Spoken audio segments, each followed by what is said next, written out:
বন্ধু, আমরা প্রত্যেকেই একটি সুখী ও আনন্দময় জীবন চাই।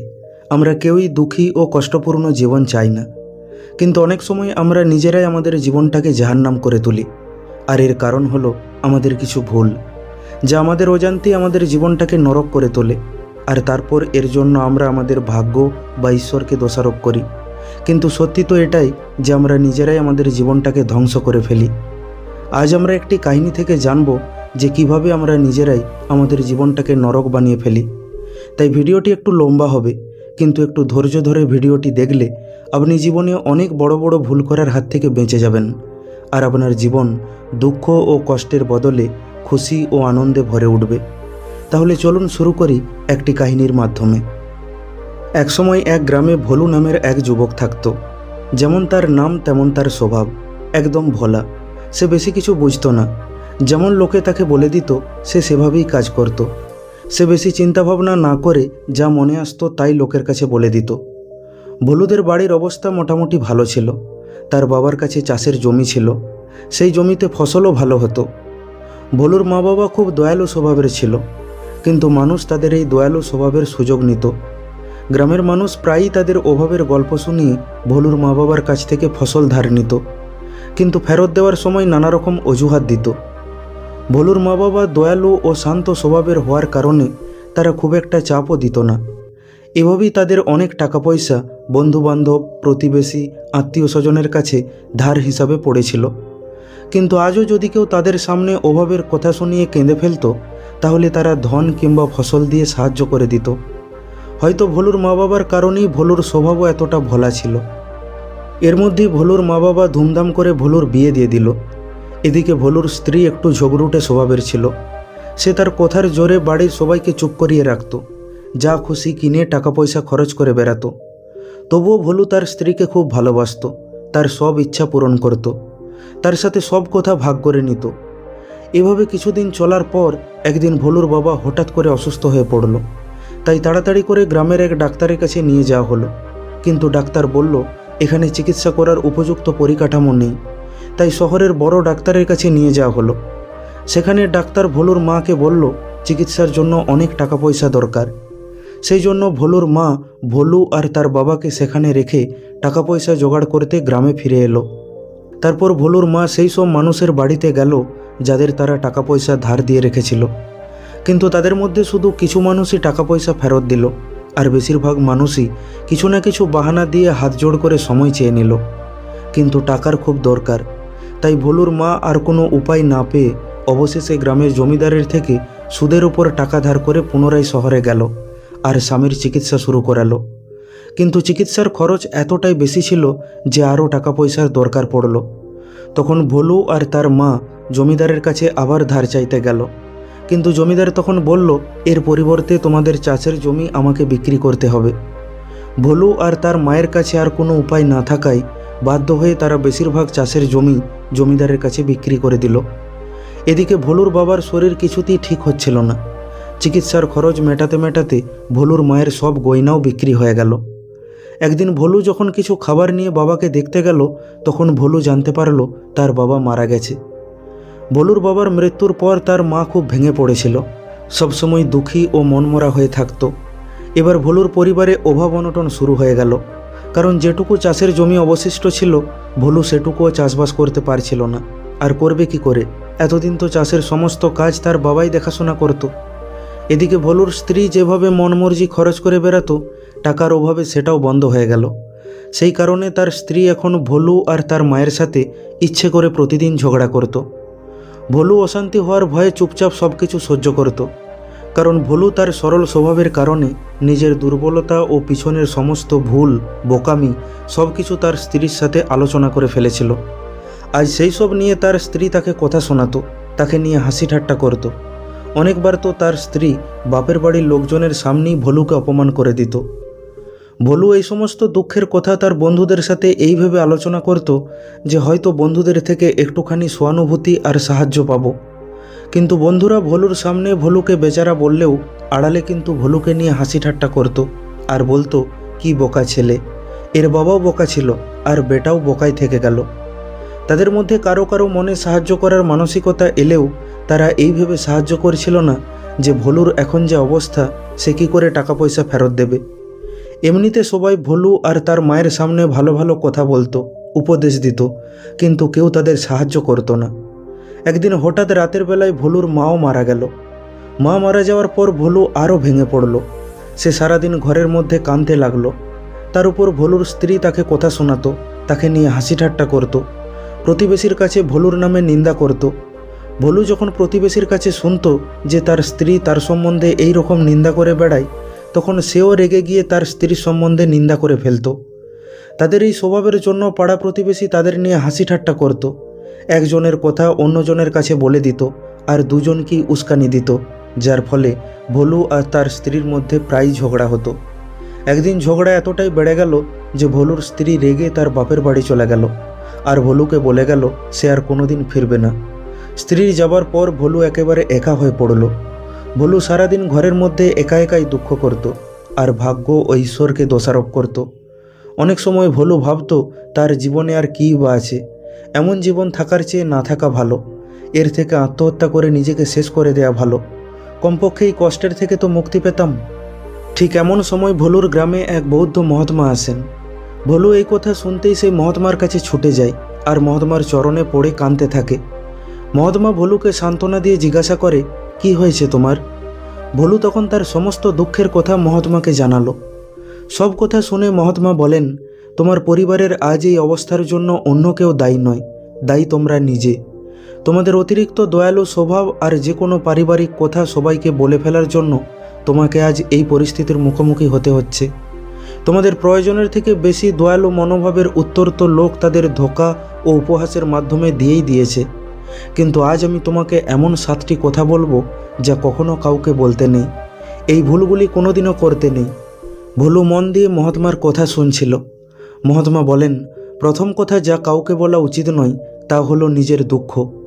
আমাদের জীবনে যখনই কোনো দুঃখ আসে আমরা আশেপাশের মানুষকে তা বলে ফেলি, কিন্তু অপরকে বললে আমাদের দুঃখ কি দূর হয়ে যায়? কখনোই না, বরং লোকের কাছে আমরা একজন দুর্বল ও নিরুপায় ব্যক্তি হয়ে উঠি।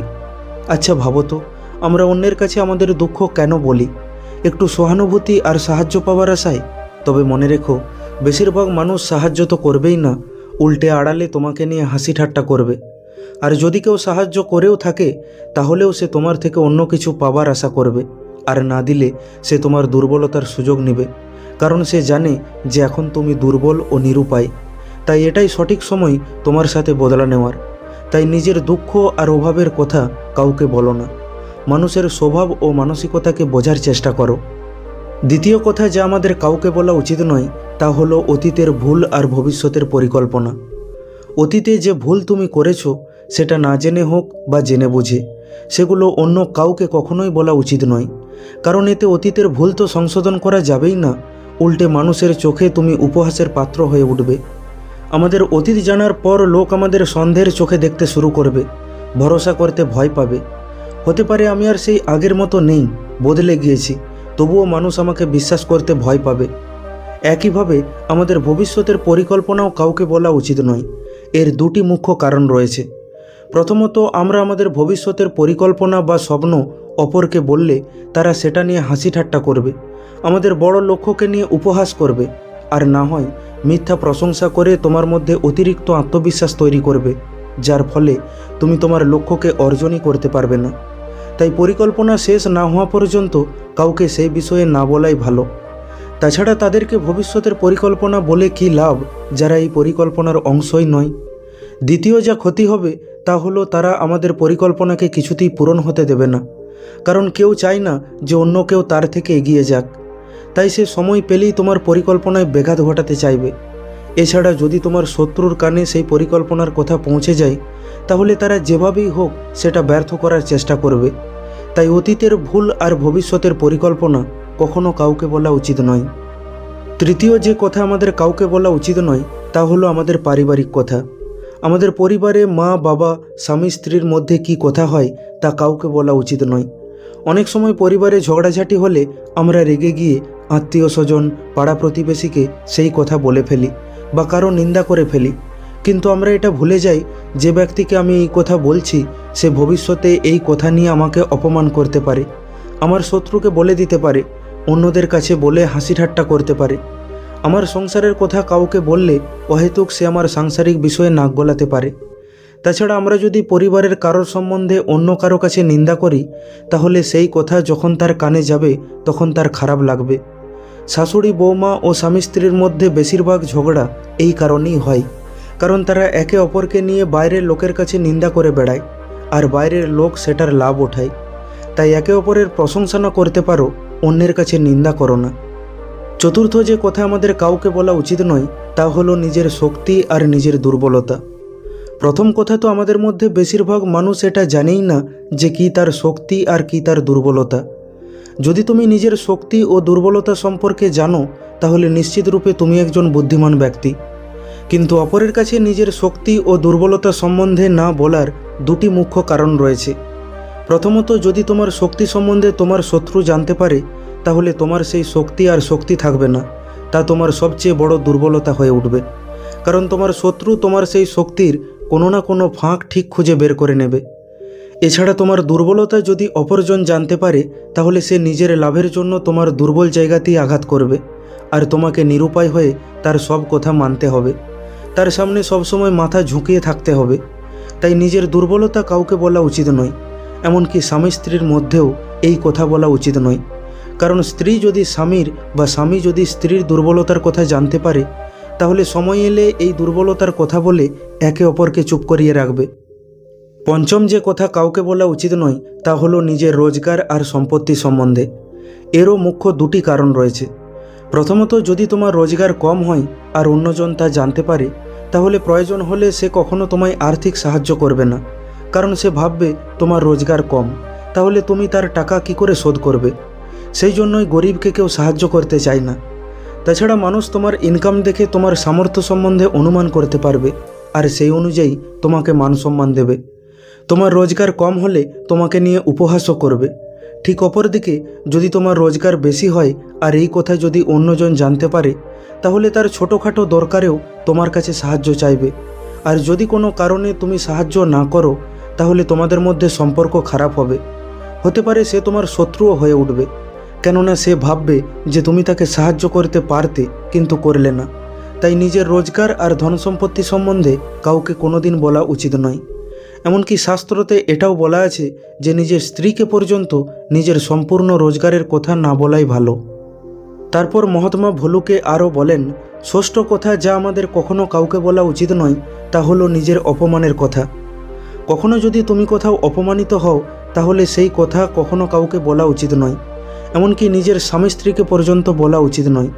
কারণ সেই সময় সে তোমার পক্ষে কথা বললেও পরে সে তোমাকে সেটা নিয়ে ঠিক খোঁটা দেবে। তাছাড়া অন্য কেউ যদি তোমার সেই অপমানের কথা জানে, তাহলে সে আরও 5 জনকে সে অপমানের কথা বলে তোমার সম্মান নিয়ে খেলতে শুরু করবে। তারপর মহাত্মা ভুলুকে বলেন, সপ্তম আর অন্তিম কথা যা কাউকে কখনো বলা উচিত নয়, তা হলো নিজের বন্ধু আর শত্রু সম্পর্কে। কারণ এর ফলে সেই ব্যক্তিরা তোমার ক্ষতি করতে পারে যারা তোমার খারাপ চায়। যদি তোমার শত্রুরা জানতে পারে তোমার বন্ধু কারা, যারা তোমার বিপদে তোমার পাশে দাঁড়াতে পারে, তাহলে তোমার শত্রু তোমার বন্ধুদের সাথে ঘনিষ্ঠ সম্পর্ক করে তাদেরকে তোমার থেকে দূরে বা তোমার বিরুদ্ধে নিয়ে যেতে পারে। অন্যদিকে তোমার বন্ধুরা যদি জানতে পারে তোমার শত্রু কারা, তাহলে ভবিষ্যতে কোনো কারণে তোমার কোনো বন্ধু যদি তোমার শত্রুতে পরিণত হয়, তাহলে সে তোমার পুরনো শত্রুর সাথে মিলে তোমার বড় ক্ষতি করতে পারে। তাই কখনো কারো সামনে নিজের বন্ধু ও শত্রু সম্বন্ধে কিছু বলো না। এই কথা বলে মহাত্মা ভোলুর দিকে দেখতে থাকেন। ভোলুর চোখে তখন জল এসে গিয়েছে। ভোলুর আফসোস হচ্ছে। আজ প্রথমবার ভোলু বুঝতে পারে নিজের সব কথা বন্ধুবান্ধব, আত্মীয় স্বজন, পাড়া প্রতিবেশী, স্ত্রী সবাইকে বলে সে কত বড় ভুল করেছে। আর তার এই বোকামির জন্যই তাকে কেউ সম্মান দেয় না, এমনকি তার স্ত্রীও তাকে সম্মান করে না, আর এই জন্যই তাকে ছেড়ে চলে গেছে। তাই ভোলু মহাত্মার সামনে মনে মনে প্রতিজ্ঞা করে যে আজ থেকে সে কাউকে নিজের গোপন কথা বলবে না, নিজেকে উপহাসের পাত্র হতে দেবে না, আর জীবন থাকতে এই ভুলগুলি দ্বিতীয়বার করবে না। সাথে সাথে সে নিজেকে একজন দায়িত্বশীল ব্যক্তি বানিয়ে তুলবে। বন্ধু, আশা করি ভিডিওটি থেকে আপনি কিছু শিখতে পারলেন। ভিডিওটি কেমন লাগলো কমেন্ট করে অবশ্যই জানান। ভালো লাগলে লাইক করে দিন আর আপনজনের সাথে শেয়ার করে নিন। প্রতিনিয়ত এই রকম শিক্ষামূলক ভিডিও পেতে এখনই আমাদের ইউটিউব চ্যানেলটিকে সাবস্ক্রাইব করে নিন। খুব তাড়াতাড়ি ফিরে আসব অন্য একটি শিক্ষামূলক ভিডিও নিয়ে। ভালো থাকবেন। ধন্যবাদ।